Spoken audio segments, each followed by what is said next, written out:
चलिए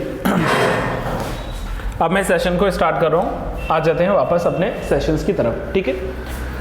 first of all देखो, जैसे मैंने कल कहा था कि अपना जो सिलेबस चल रहा है, मतलब जो हमारा जनरल स्टडी वाला पार्ट है या आप लोग कह लीजिए कि जनरल अवेयरनेस वाला पार्ट है, वो तो हम लोग कर ही रहे हैं डिस्कशन। उसके अलावा भी बहुत से ऐसे टॉपिक्स हैं जिस पर हमें डिस्कशन अनिवार्य हो जाता है, और उसके लिए कल से मैंने एक न्यू सीरीज़ चलाने का ट्राई किया है कि जिसमें हम लोग जो है इंपॉर्टेंट करंट अफेयर्स जो न्यूज़ेज़ हैं, अलग अलग पेपर्स के कलेक्शंस जो हैं उनको लेकर उस पर डिस्कशन करेंगे। और ये आज व्यस्तता थोड़ी ज़्यादा थी, इसलिए मैं सुबह डिस्कशन कर नहीं पाया, तो मैंने अभी ये प्लान किया कि हमारी क्लास की क्लास प्लस दोनों जो है एक साथ काम हो जाएंगे, है ना। तो अगर आप लोग इसमें कंटिन्यू बने हो तो हम लोग शुरुआत करेंगे आज के कुछ इंपॉर्टेंट सेशंस की, ठीक है। और सबसे पहले देखो, जो हमारा टॉपिक है, हाईलाइटेड जो पॉइंट है, उसमें हम लोग जो है द हिंदू जो न्यूज़पेपर है, अभी देखो मैं द हिंदू ही नहीं बाकी न्यूज़पेपर्स को भी एक साथ, जितने भी इंपॉर्टेंट न्यूज़ेस हैं उनके डिस्कशन को एक साथ लेते हुए चलूँगा। और आज के न्यूज़ के रूप में जो है हम लोग जो सबसे पहले शुरुआत करेंगे, पहले हम लोग, आप जानते हैं कि कोई भी टॉपिक जब स्टार्ट होता है तो उसका कंटेंट होना जरूरी है, कि मतलब हम पढ़ के आ रहे हैं, हमारा टॉपिक किस चीज़ पर जो है डिस्कशन होने वाला है। तो आज के लिए मैंने जो सबसे बड़ी 3 न्यूज़ेस उठाई हैं इसमें, उसमें सबसे पहले देखो, मिशन हमारे पास में जो है दिव्यास्त्र है, आप लोगों ने नाम सुना भी होगा, और मिशन दिव्यास्त्र के अंतर्गत ही जो है अग्नि मिसाइल जो है इसको लॉन्च किया जा चुका है।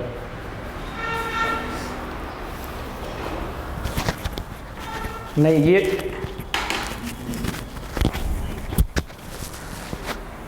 ये वाला माइक आपसे कनेक्टेड नहीं है, for your kind information, it's okay, but this is not connected to the online classes, this is connected to the recording one, right.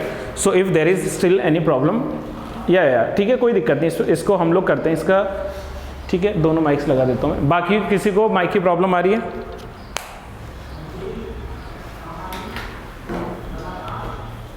Guys अभी क्लियर है? All good, okay, all good, all good, good good good. Now चलिए वापस back to the work. तो आज के जो हम लोग जो मेन हाईलाइटेड जो पॉइंट्स देखने वाले हैं द हिंदू न्यूज़पेपर के भीतर, तो इसमें एक तो मिशन दिव्यास्त्र और जो है इसके साथ में अग्नि मिसाइल, और अग्नि मिसाइल के देखो ये 5वें एडिशन कह लीजिए या 5वां टाइप कह लीजिए अभी लॉन्च हुआ है। उससे पहले ऑलरेडी 4 जो थे वो कब लॉन्च हुए, उसकी क्या प्रक्रिया है, उसको डिस्कस करेंगे। और जो हमारा अग्नि 6 है, जो कि अभी मतलब जो है अनाउंसमेंट की गई कि अग्नि 6 को भी जो है हम लोग प्रिपेयर करने वाले हैं, तो उसकी क्या कहानी है उस पर डिस्कशन करेंगे।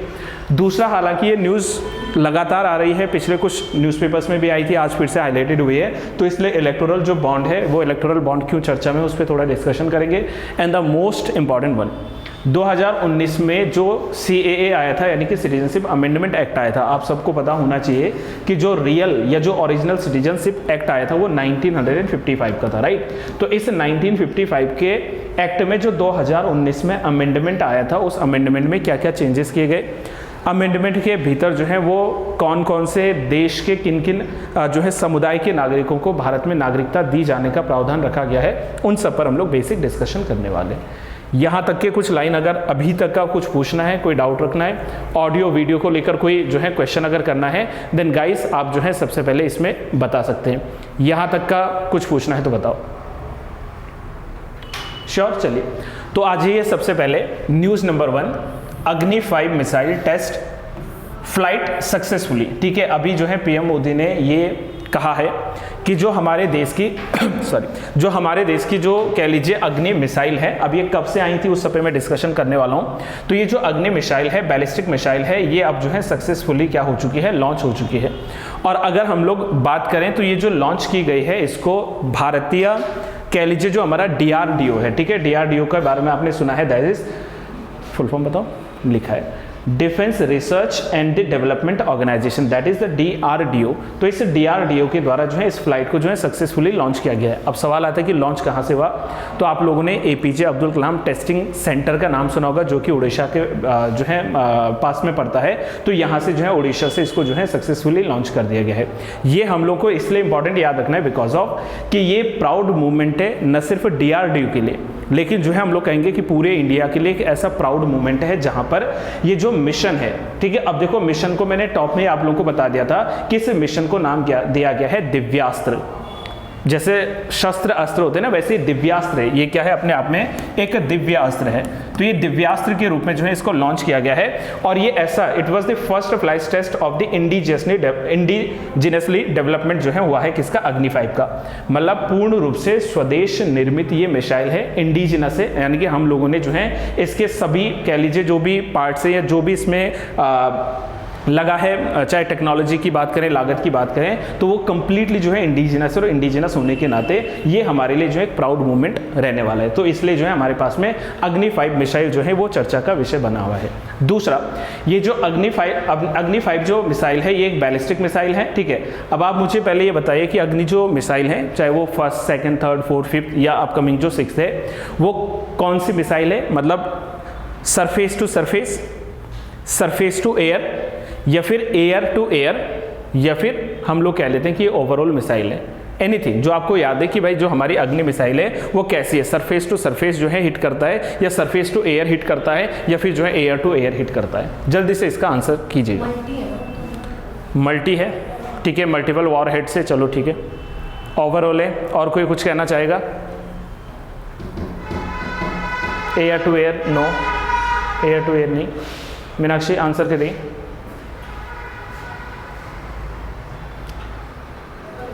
Surface to surface is the right answer actually, है ना, surface to surface is the right answer actually.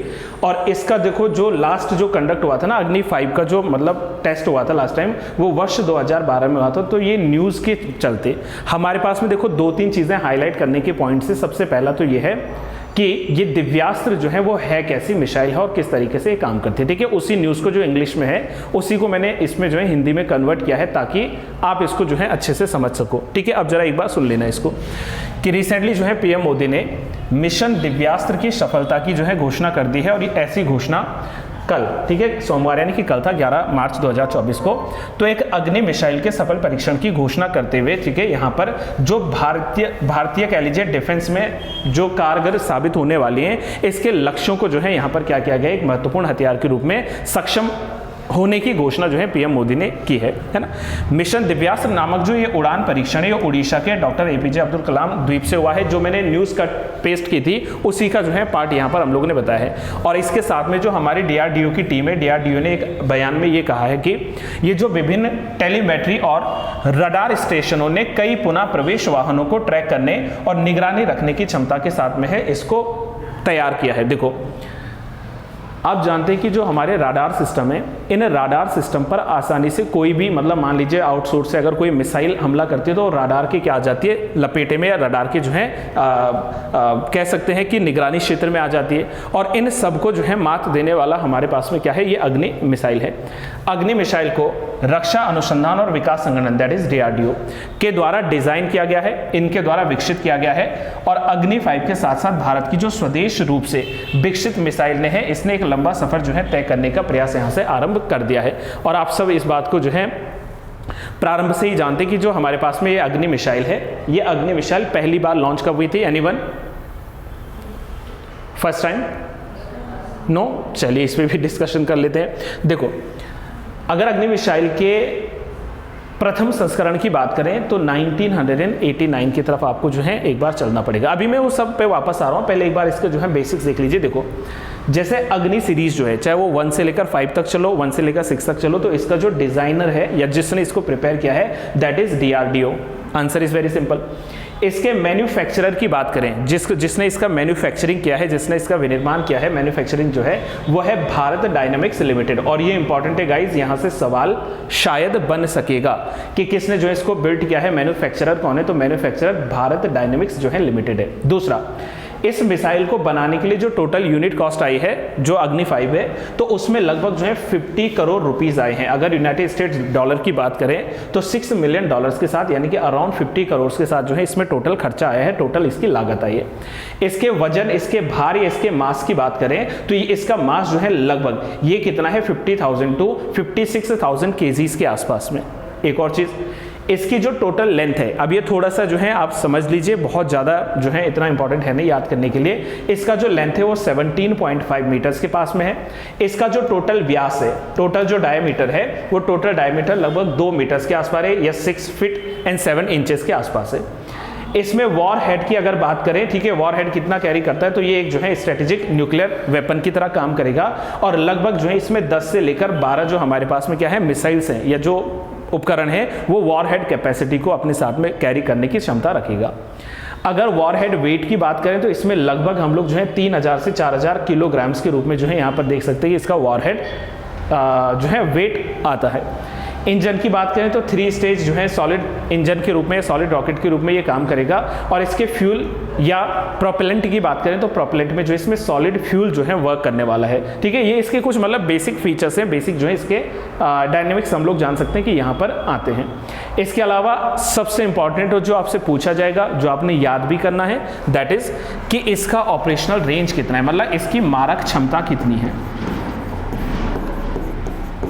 अच्छा, इसमें थोड़ा वाइट ज़्यादा हो रहा होगा ना, तो इसकी मारक क्षमता की अगर बात करें तो मारक क्षमता जो है वो 7000 से 8000 किलोमीटर्स के आसपास में है, यानी 4300 माइल्स से लेकर 500 माइल्स के बीच है। ये मैं सारी पीपीटी आपको भेज दूंगा गाइज, अगर क्लियर जो है वॉइस और क्लियर जो है इमेज अगर नहीं दिख रही तो ये मैं आपको पीपीटी वहाँ पर भेजने का प्रयास करूँगा।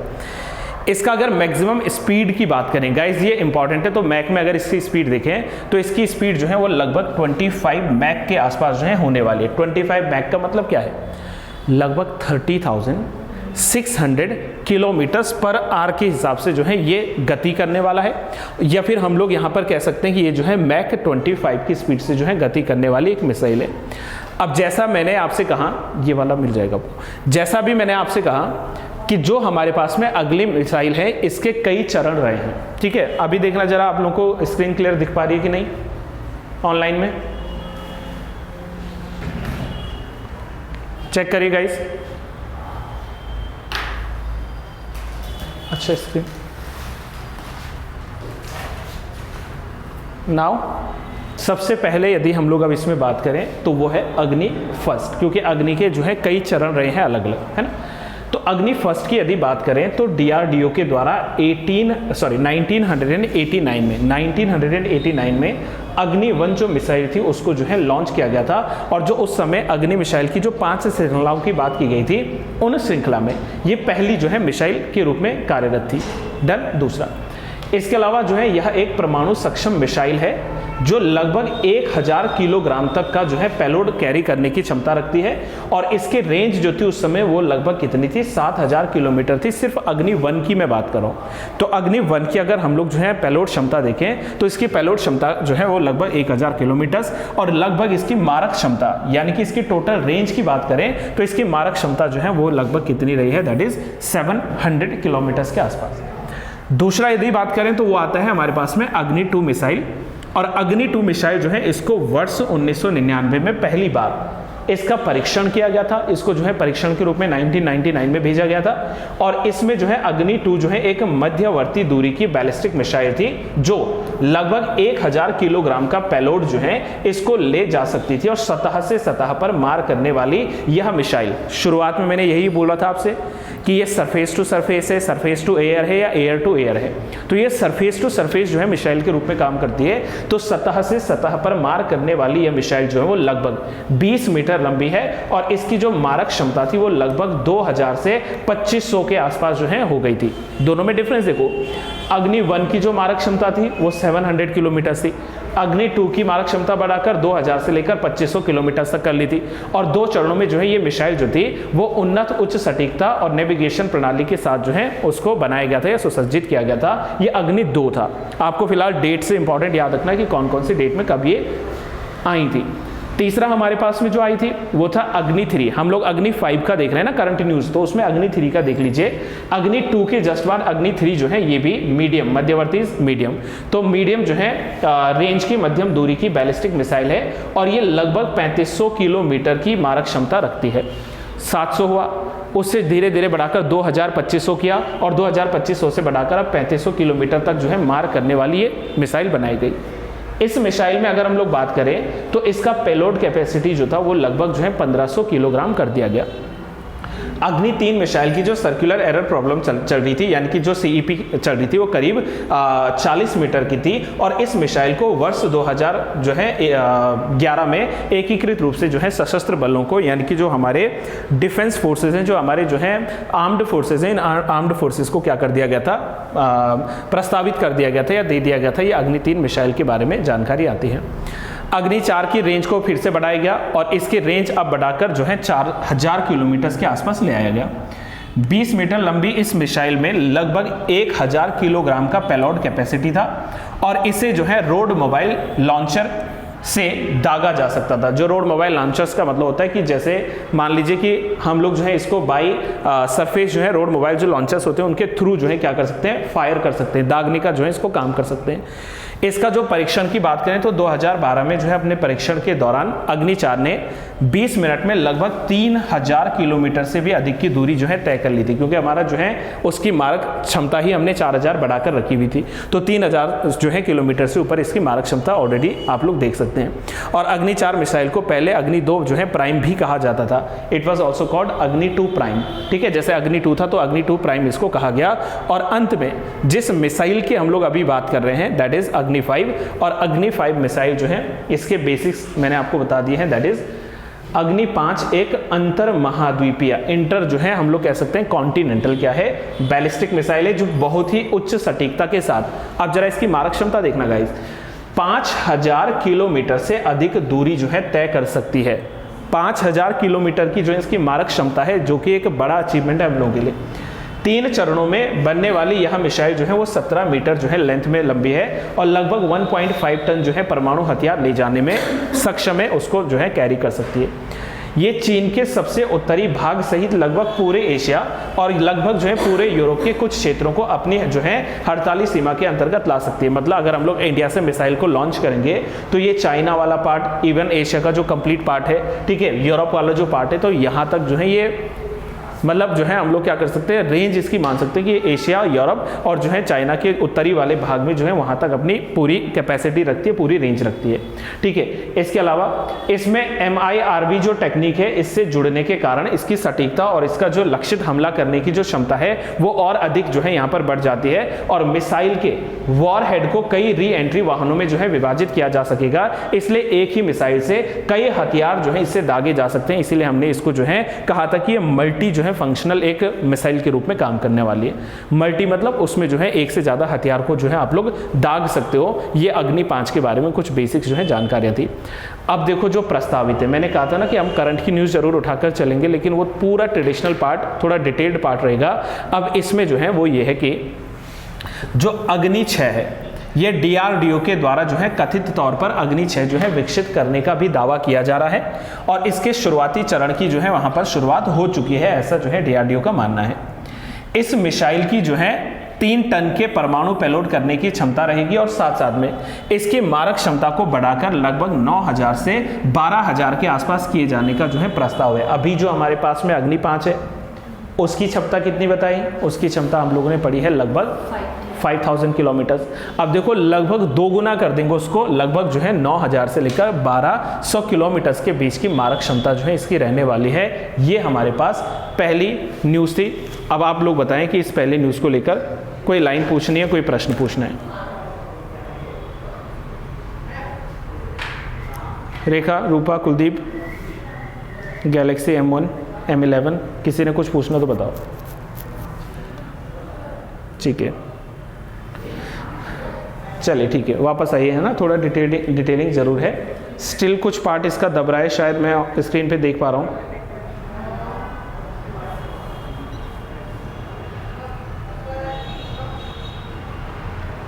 चलिए इतना वाला पार्ट अब दिख रहा है ना, डन। आ जाओ, ये पहली न्यूज़ थी। दूसरी न्यूज़ की थोड़ा सा चर्चा कर लेते हैं। और दूसरी न्यूज़ में हमारे पास में एक बहुत बड़ा जो है टॉपिक है। अब ये ऐसा नहीं कि आज ही के न्यूज़पेपर का टॉपिक है, लगातार पिछले कुछ, अगर आप लोग न्यूज़पेपर पढ़ते हो, अगर क्या पढ़ा करो भाई, न्यूज़पेपर तो बहुत ज़रूरी है, हिंदी पढ़ो, इंग्लिश पढ़ो, जो आपको बेस्ट लगे। तो उसमें लगातार जो है SBI से ये सवाल किया जा रहा है, SBI से लगातार जो है ये कहा जा रहा है कोर्ट के द्वारा कि आप अपने इलेक्टोरल बॉन्ड का रिकॉर्ड जो है हमें पहुँचाएँ।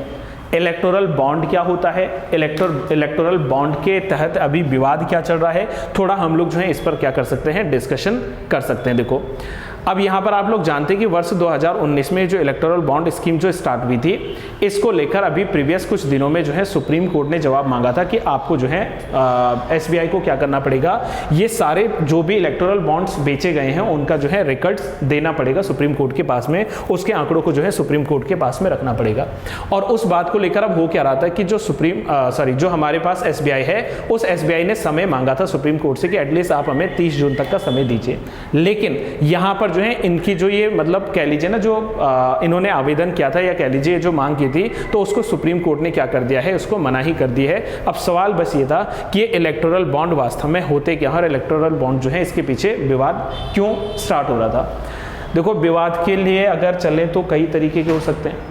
मतलब ये वही बात हो गई कि पॉलिटिकल पार्टीज को चुनाव से ठीक पहले पैसा दिया जा रहा है, या कह सकते हैं हम लोग जो है बॉन्ड के थ्रू जो उनको फंडिंग की जा रही है, लेकिन उस फंडिंग में कितनी पैरिटी है, कितनी जो है समतुल्यता है, कितना ट्रांसपेरेंसी है, ये एक बहुत बड़ा विवाद बना था। फॉर एन एग्जांपल समझो जरा, मान लीजिए कि मैं कल को क्षेत्रीय चुनाव में पार्टिसिपेट करता हूँ और मैं इलेक्टोरल बॉन्ड रिलीज करते हुए ये कहता हूं कि भाई जो है अगर कोई जो है पार्टी को सपोर्ट करना चाहता है फाइनेंशियली तो वो कर सकता है। और ऐसे में अगर सौरभ चाहते हैं कि मैं फाइनेंशियली सपोर्ट करूं, तो सौरभ मुझे क्यों फाइनेंशियली सपोर्ट करेंगे।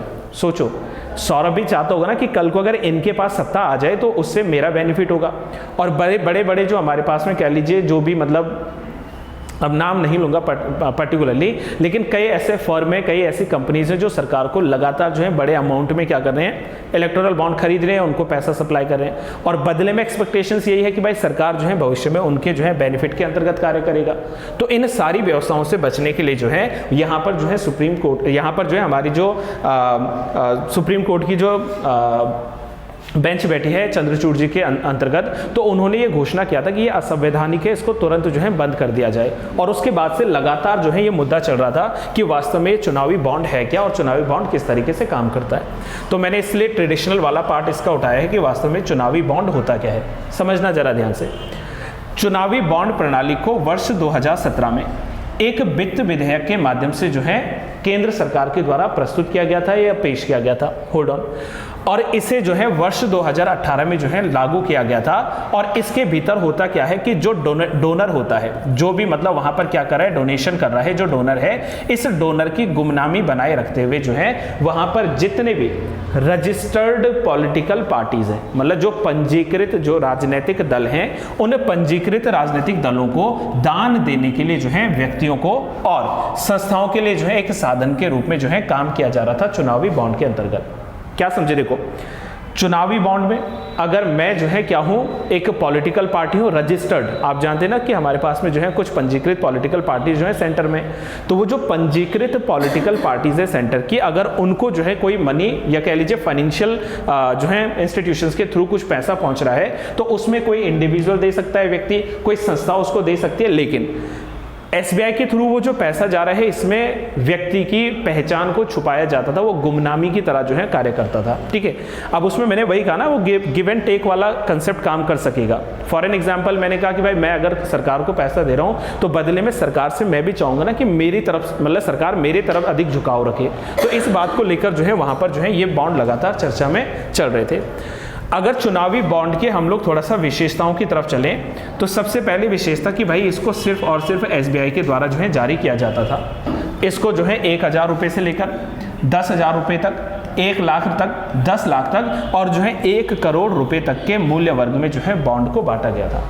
मतलब कोई बॉन्ड जैसे जारी किया तो हो सकता है कि भाई कि कोई उसमें 1000 रुपये का बॉन्ड जारी कर रहा है, ठीक है, कोई उसमें जो है 10,000 रुपये का बॉन्ड जारी कर रहा है, और कोई हो सकता है कि उसमें जो है 1 करोड़ रुपए तक का जो है बॉन्ड जारी कर रहा है। बॉन्ड एक अनुबंध होता है जो कि बायर यानी कि जो खरीद रहा है और जो इन्वेस्टर से उनके बीच का एक अनुबंध माना जाता है। तो ऐसे बॉन्ड जो वो एसबीआई के थ्रू जो है दिए जाते थे, और जो भी ये बॉन्ड होल्डर होता था, जो भी धारक होता था, उसको जो है मांग पर कोई जो है ब्याज नहीं देना था, कोई देया मतलब होती है लाइबिलिटी, कोई लाइबिलिटीज नहीं थी उसके ऊपर, और कोई जो है इंटरेस्ट या कोई भी जो है उसको दे या ब्याज जो है वहां पर नहीं चुकाना था। इसके अलावा भारतीय नागरिकों को या भारत में स्थापित संस्थाओं के द्वारा ऐसे जो है बॉन्डों को खरीदा जाता था। दूसरा, व्यक्तिगत रूप से या अन्य व्यक्तियों के साथ जो है संयुक्त रूप से भी जो है इन बॉन्ड्स को खरीदा जा सकता था। अगर मैं चाहूं तो एसबीआई में जाकर ये बॉन्ड खरीद सकता हूं और एसबीआई में पैसा जमा कर सकता हूं जो कि सरकार के खाते की तरफ जा रहे हैं, ठीक है। और बॉन्ड जारी होने की तारीख से 15 दिनों के भीतर जो है ये बॉन्ड वैलिड होता था। अगर उसके बाद जो है मैं बॉन्ड को खरीदने जाऊंगा या बॉन्ड को बेचने जाऊंगा तो वो उस पर अप्लाई नहीं होगा। 2018 में जब चुनावी बॉन्ड योजना की शुरुआत की गई थी तो ये बॉन्ड जो है सिर्फ जनवरी में, अप्रैल में, जुलाई में और अक्टूबर मंथ में जो है हर 10 दिनों के अवधि के लिए जो है जारी होते थे। लेकिन बाद में इसमें संशोधन हुआ और संशोधन के बाद इसकी सीमा बढ़ाकर जो है 10 दिनों के बजाय 15 दिन जो है कर दी गई थी। ये इस बॉन्ड के बारे में जो है विशेषता है। यहां तक कुछ पूछना है तो गाइस बताइएगा जल्दी से। अभी स्क्रीन दिख रही है कुछ? हाँ, अपर कैप जो इसकी 1 करोड़ रुपीज एंड जो लोअर कैप है वो है 1000 रुपीज। 1000, 10,000 जो है 5 लाख, 10 लाख, 1 करोड़। तो इस तरीके से जो है ये चुनावी बॉन्ड जो है यहाँ पर आते हैं। देखो लिखा भी है 1000, 10,000, 1 लाख, 10 लाख, ठीक है, 1 करोड़। इन सारे माध्यमों से जो है इन बॉन्ड को क्या किया जाता है, रिलीज किया जाता है। नेक्स्ट देखो इसमें जल्दी से।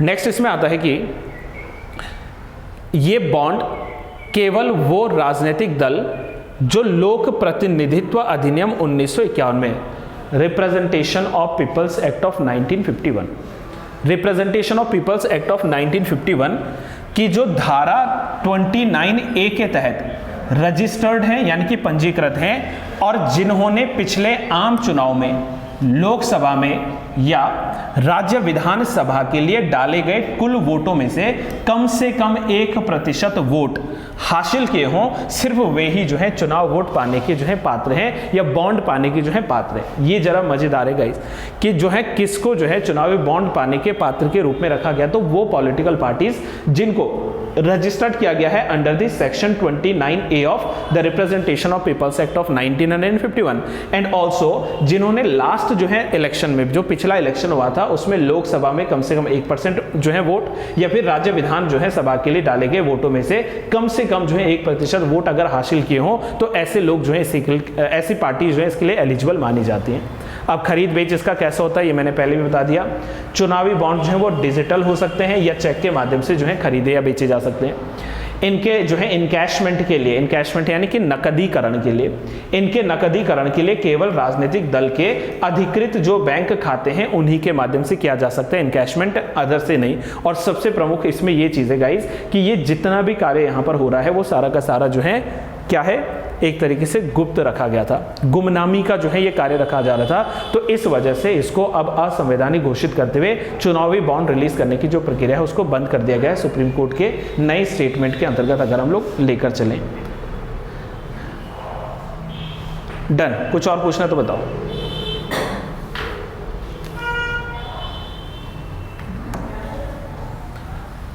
मतलब देखो जो पॉलिटिकल पार्टीज है ना उनके जो बैंक अकाउंट्स होंगे उन पॉलिटिकल पार्टीज के बैंक अकाउंट्स के ही थ्रू जो है इनको किया जा सकता है, अन्यथा नहीं। तो ये पॉलिटिकल पार्टीज के, ठीक है, जो नकदीकरण होता है इनकैशमेंट, तो इनका इनकैशमेंट सिर्फ और सिर्फ पॉलिटिकल पार्टीज के जो बैंक खाते हैं उनके ही जो है द्वारा किया जा सकता है, अन्यथा से नहीं। तो ये एक दूसरी बड़ी न्यूज़ थी, डिटेल्ड में है जरा चर्चा, लेकिन गाइज इंपॉर्टेंट है। वॉइस आ रही है?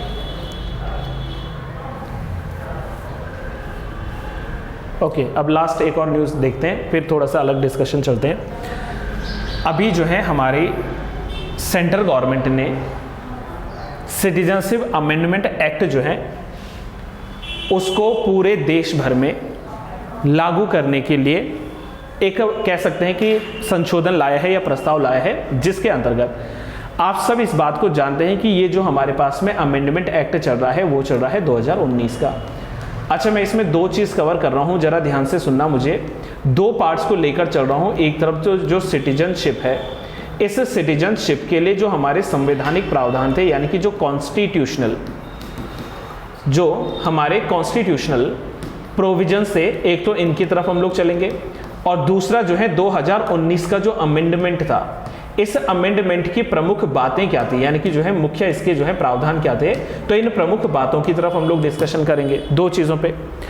पहले एक बार अगर मैं थोड़ा सा ट्रेडिशनल चलूँ, थोड़ा सा जो है कह लीजिए कि अगर संविधान की तरफ चलूँ, तो आप लोग इस बात को भली भांति जानते हैं कि जो भारत के संविधान का, थोड़ा चल लो ना आप लोग समझना जरा ध्यान से, यहीं पे लिख रहा हूं, जो भारत के संविधान का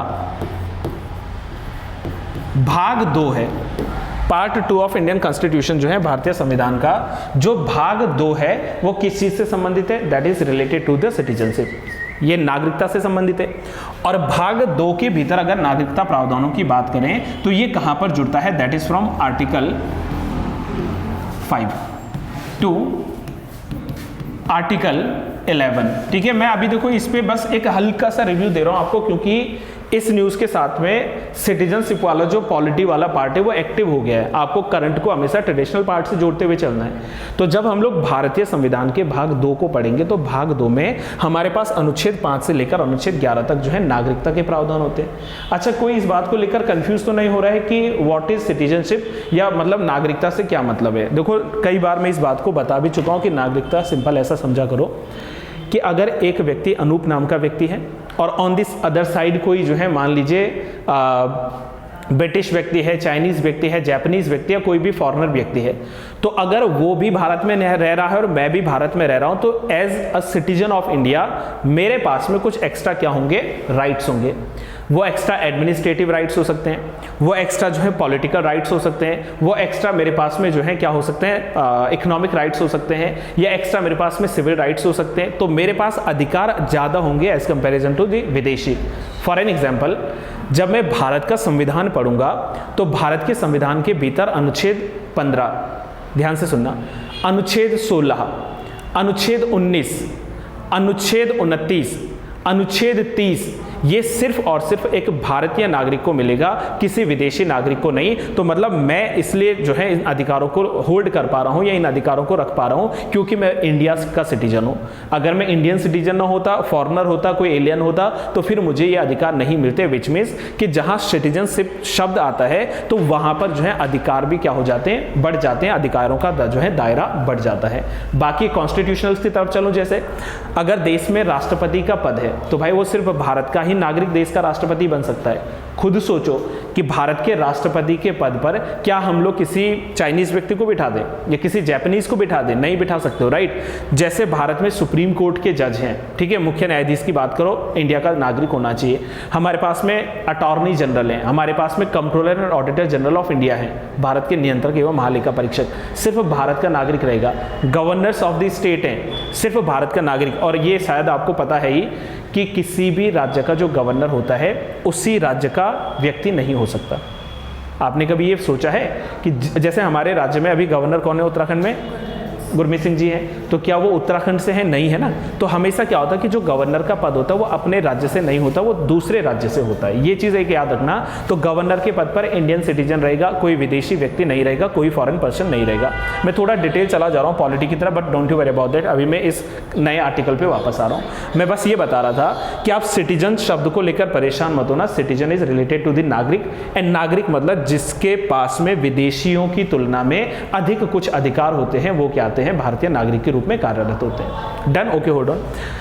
एक क्विक रिवीजन में विद इन 2 मिनट्स में आपको आर्टिकल 5 to 11 की जर्नी करवा देता हूं। रेस्ट ऑफ जो मैं पॉलिटी क्लास पढ़ाऊंगा वहां पर आएंगे, आप लोग जो है उसको एक बार पॉलिटी के क्लास नोट्स में देख लेंगे। आर्टिकल 5 बताओ जल्दी से, हम लोगों ने क्या पढ़ा था? देखो, article 5 is related to the rights of citizenship on the date of the commencement of Indian constitution.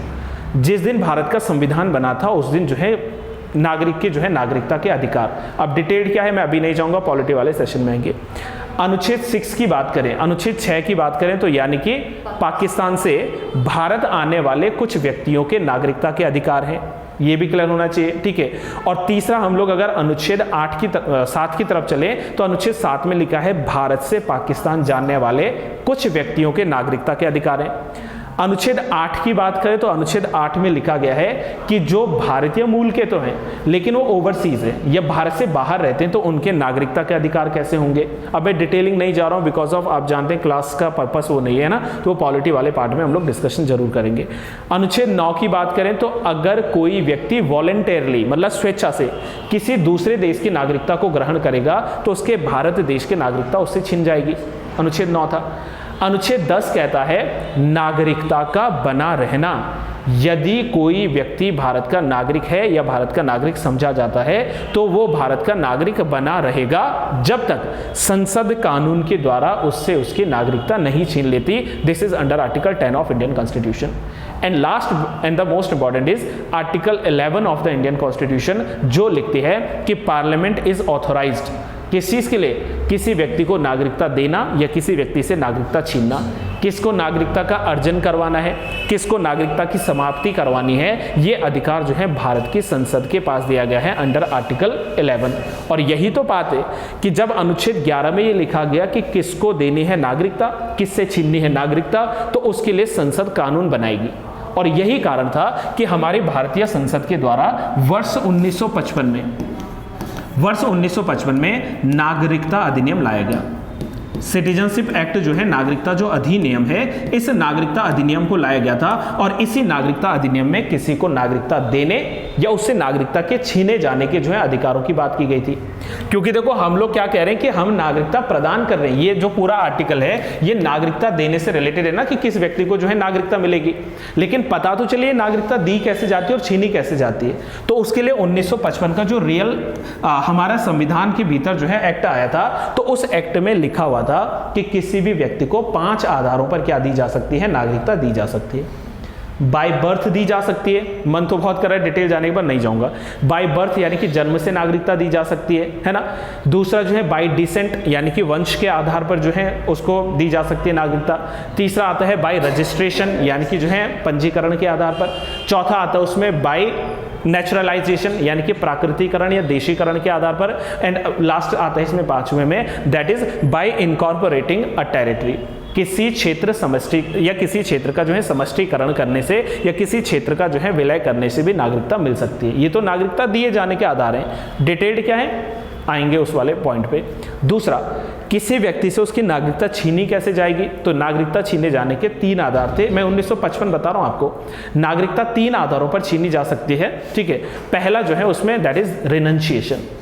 रिनंशिएशन मतलब स्वैच्छिक त्याग। कोई अपनी मर्जी से स्वेच्छा से जो है अगर त्याग कर रहा है, ठीक है, स्वैच्छिक त्याग कर रहा है तो वो रिनंशिएट हो जाएगा।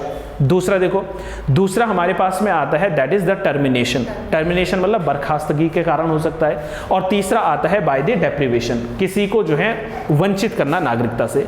ये तो नागरिकता दिए जाने और नागरिकता छीने जाने के अधिकारों की मैंने बात की है। यहां तक कोई पॉइंट अगर परेशान कर रहा हो तो बताओ। Done, sure? बुला रहे हैं मेरे को, एक्सक्यूज मी, मुझे बुला रहे हैं सर, तो मैं अभी आया हूँ।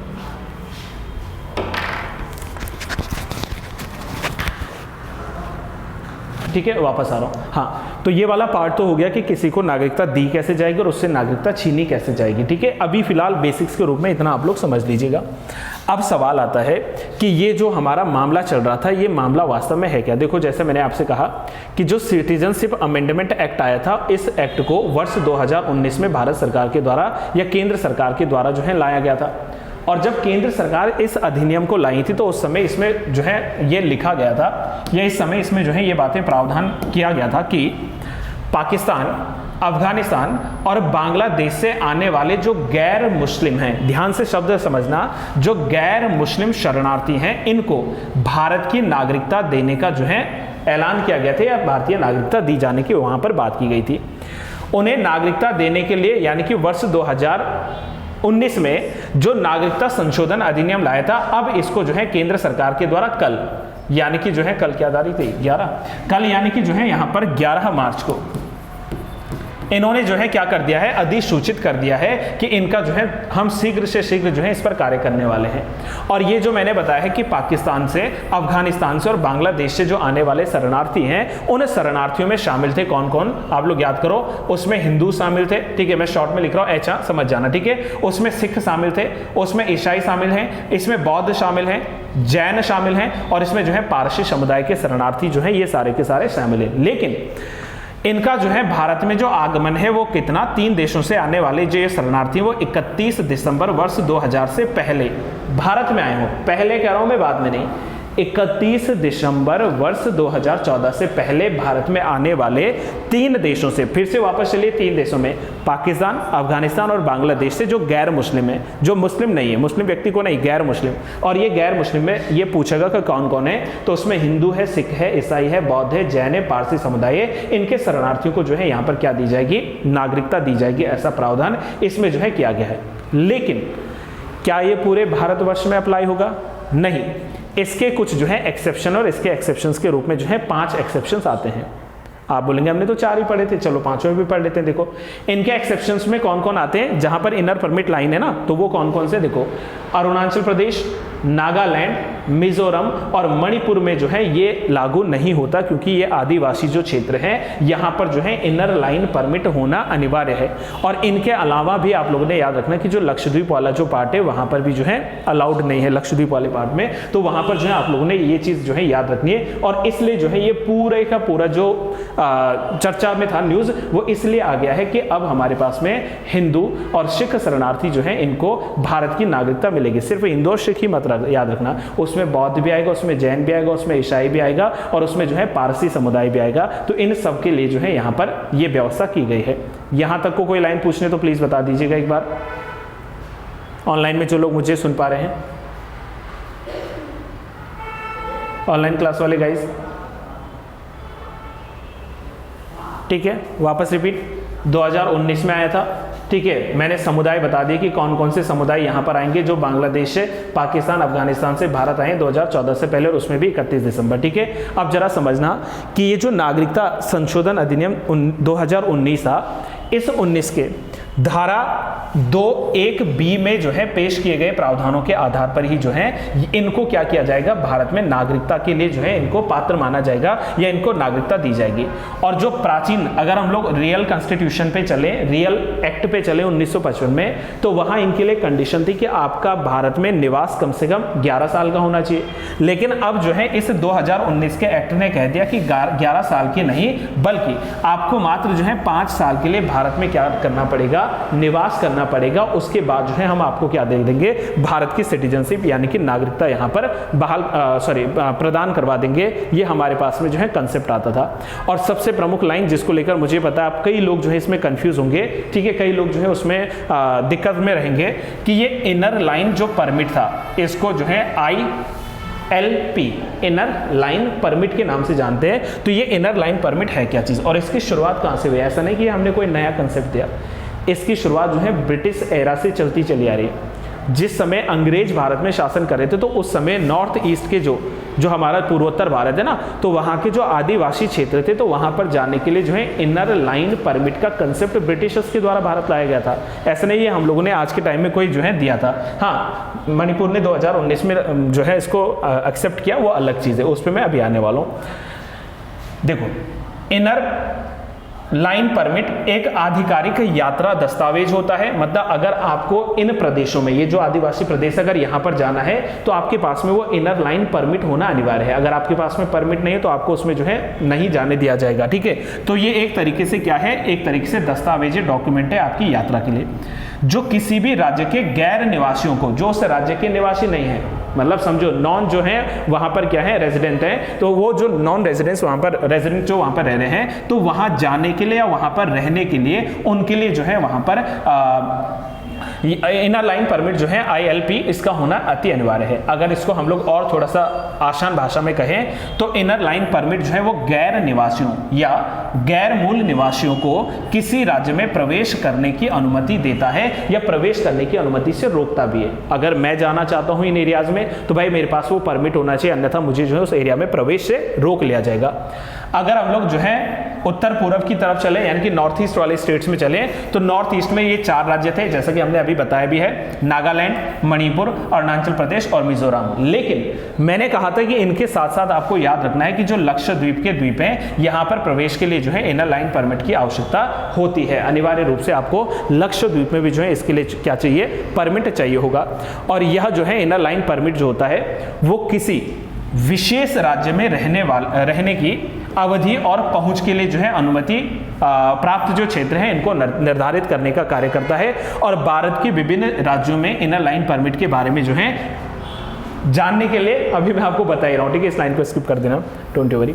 नेक्स्ट आ जाइए, इनर लाइन परमिट जो है, इस इनर लाइन परमिट को एक काल्पनिक रेखा मान लेते हैं, सच में कोई लाइन नहीं है, जैसे लैटिट्यूड है, लॉन्गिट्यूड है, ठीक है, ये हमारे पास में इमेजिनरी लाइन्स है, काल्पनिक रेखाएं हैं। तो ठीक ऐसे हमारे पास में जो है इनर लाइन परमिट भी एक क्या है, काल्पनिक रेखा है, एक तरीके से इमेजिनरी लाइन्स मान सकते हैं, जो किसी विशिष्ट समुदाय को, जो कोई स्पेशल मान लीजिए कि कम्युनिटी है, समुदाय है, इसको विभाजित करने के लिए बनाई गई थी, ताकि इसमें से कोई भी जो है अधिकारियों की विशेष अनुमति के बिना संबंधित राज्य में जो है प्रवेश न कर सके।